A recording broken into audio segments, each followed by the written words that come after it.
ઈડરમાં ઉકળતી બેદરકારી, લાખોનો તાપમાપક યંત્ર કચરામાં, ગરમીના સાચા આંકડા અજાણી।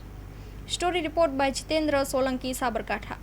સાબરકાંઠાના ઈડર તાલુકાની અંદર સૌથી વધુ ગરમી પડતી હોય છે। આ ગરમીને કારણે લોકો શેકાતા હોય છે, ઝાડા ઉલટીના કેસો બનતા હોય છે।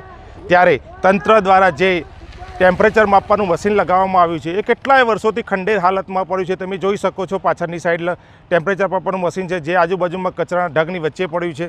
ખરેખર તંત્ર જાગીને આ મશીન ચાલુ કરાવે અને ઈડરની અંદર સાચી ગરમી કેટલી પડે છે। અંદાજે લોકો કહે છે કે 45-46 ડિગ્રી ઈડરની અંદર ગરમી હોય છે, પરંતુ આ ગરમી કેટલી છે એ જાણવા મળતું નથી અને ઈડરના લોકો આ ગરમીના કારણે હેરાન પરેશાન હોય છે।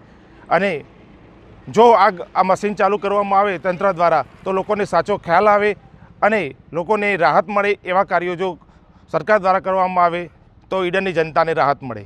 સાબરકાંઠા જિલ્લાની વાત કરવામાં આવે તો સૌથી વધુ ગરમી ઈડરની અંદર પડતી હોય છે।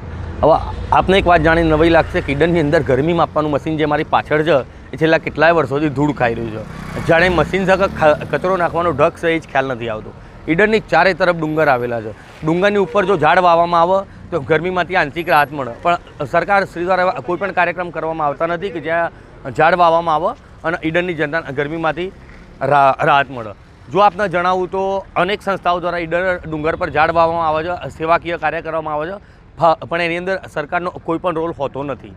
હવે આપને જણાવું કે મહાનગરપાલિકા હોય, નગરપાલિકા હોય, એ લોકો દ્વારા અનેક સિટીની અંદર પાણીનો છંટકાવ કરવામાં આવે છે, જેથી કરીને લોકોને ગરમીમાંથી રાહત મળે। જો ઈડરની વાત કરીએ તો 12 વાગ્યા પછી તો બજારની અંદર બિલકુલ ચકલા ઉડતા હોય છે, જેથી કરીને પબ્લિક બજારમાં આવતી નથી અને લોકોના ધંધા રોજગાર પર બી અસર પડે છે।